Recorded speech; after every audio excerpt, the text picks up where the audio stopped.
Streets. They all have names, but have you ever wondered why they have the names they do? Hi, I'm CBC Vancouver's Municipal Affairs reporter Justin McElroy. In recent years, there's been a trend of looking at individual street names, often for historical figures who haven't aged well. But what about the rest of them? In the city of Vancouver, streets were often named in a haphazard, random way, but this has never been fully explored because nobody in their right mind would try and analyze every single street name in the city until now. When you exclude numbered streets and only count things the city of Vancouver explicitly calls a public street, there are 651 of them in this city named for unique reasons. And we're going to categorize each and every one, so let's get to it.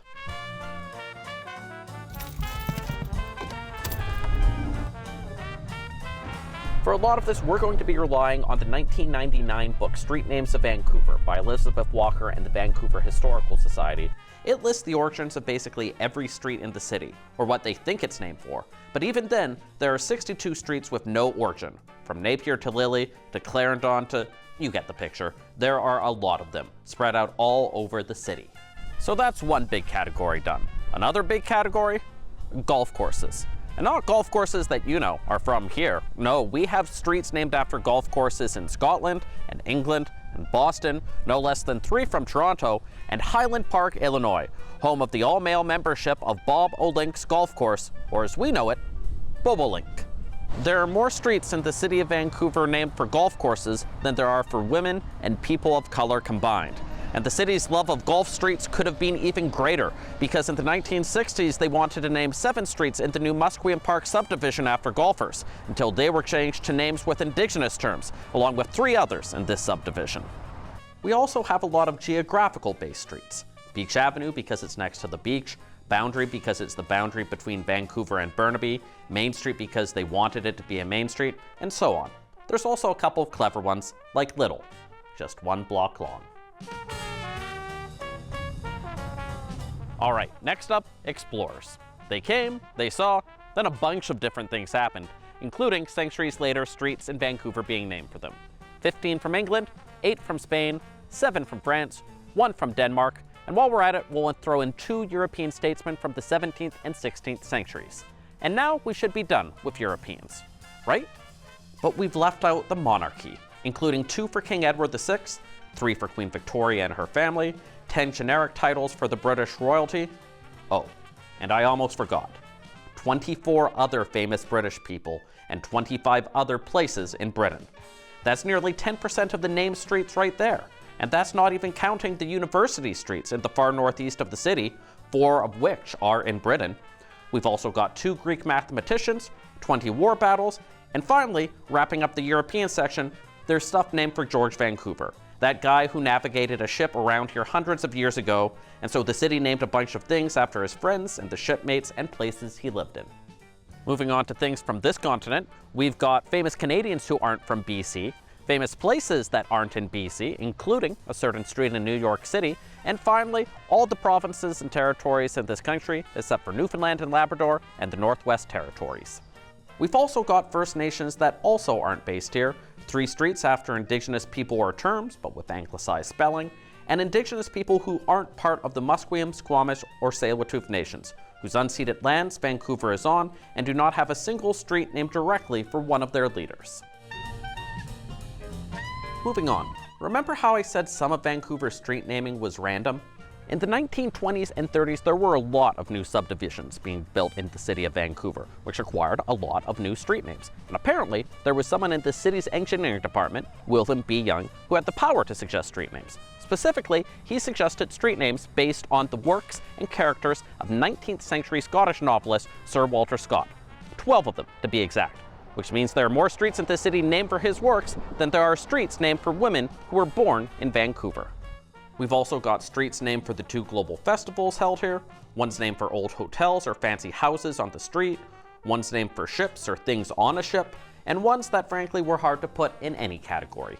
There are also plenty of streets, particularly in False Creek, named after industrial activity that Vancouver used to do lots more of, including Bucket Wheel. Not Bucket Wheel Street, not Bucket Wheel Lane, just Bucket Wheel. Then we have all the places named for other places in BC. most placed in a row, and finally, in the non-human category, plants. But more importantly, trees. The tree streets are a defining part of how this city is named, but amusingly, the CPR surveyor in charge of naming much of early Vancouver, Lachlan Hamilton, wanted the tree streets to go from A to Z. But he was hands-off, and when he returned from a trip and asked his assistants whether they had followed through, they said they hadn't heard anything about it. And that's why our tree streets are in completely random alphabetical order. Which leaves us, basically, with around 200 streets named for people from British Columbia. First up, landowners. When the city was in its infancy, people would buy large plots of land with no roads around them. And so when roads had to go in, often the person with the biggest plot of land would get that street named after them. There are 46 streets in total named for people known primarily today as landowners, all between 1880 and 1940. Now, let me tell you about the Canadian Pacific Railway Company. Basically, when CPR agreed to end their railroad in Vancouver instead of Port Moody, the province gave them 6,000 acres of land. And for CPR to make money off that land, it needed to be cleared, surveyed, and filled with streets. And a lot of them ended up being named for employees and managers of the CPR, because that's a thing you can do when you own a fifth of a city. We're also going to include streets named for people who worked for different railway lines or who were engineers or surveyors. Which brings us to politicians. They include 7 MPs, 7 premiers, 6 early lieutenant governors, and a whole bunch of MLAs. Some contentious, some not, all ultimately in the same category. We're also going to include 28 civic politicians in this category, including 10 former Vancouver mayors, and people like school trustees and senior city staff. Hey, fewer than 100 left, including a few BC pioneers outside of Vancouver, a few people whose biggest claim to fame was chopping down trees for houses and roads, and on the topic of chopping down trees, 5 streets named after owners and operators of the Hastings sawmill, the first major industry in Vancouver. We've got 9 other prominent business owners, streets named after the longest-serving owner and general manager of the Canucks, and a few Vancouverites who were hard to put in any category.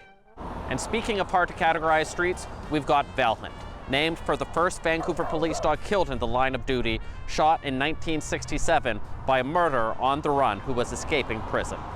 And perhaps our weirdest street name? Leg and Boot Square. See, in 1887, a leg and boot washed ashore False Creek. Vancouver police decided to investigate this in the most rigorous way possible, by hanging that leg and boot at police headquarters for a couple weeks, waiting for someone to claim it. Nobody did, but 90 years later, the city thought that would make for a good street name. So, we've gone from 651 street names to 7. As a young man, Leopold Bloch-Bauer fled from Austria when the Nazis invaded, and because he was Jewish, had his assets seized. He moved to Vancouver, changed his name to Bentley, and eventually had a street named for the road that led to his first sawmill, the beginning of a small forest company that grew up to become Canfor. Jack Opal is the only street in Vancouver named for a South Asian, and he was a pioneer in the forest industry and fought discrimination, a key part of the Indo-Canadian forestry heritage in this province. Frances Fanny Dalrymple was Vancouver's first public health nurse and directed BC's original training school for nurses.